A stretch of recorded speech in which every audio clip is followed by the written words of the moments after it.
সমুদ্র মন্থনে হলাহল নামক বিষ সমর্থিত হইলে মহাদেব জগৎ জীবের প্রতি অনুগ্রহ করিয়া সর্বত্র ব্যাপ্ত প্রায় ওই হলাহল বিষ করতল মাত্র পরিমিত করিয়া পান করিলেন।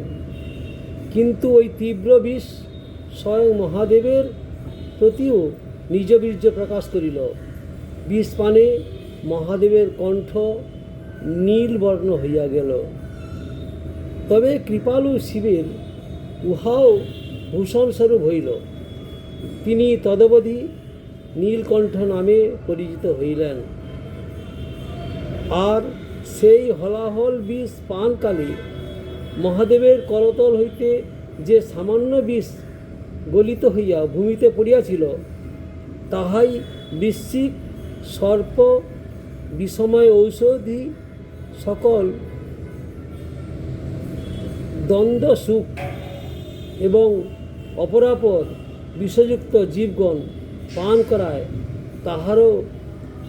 তাহারাও বিষযুক্ত হইয়াছে।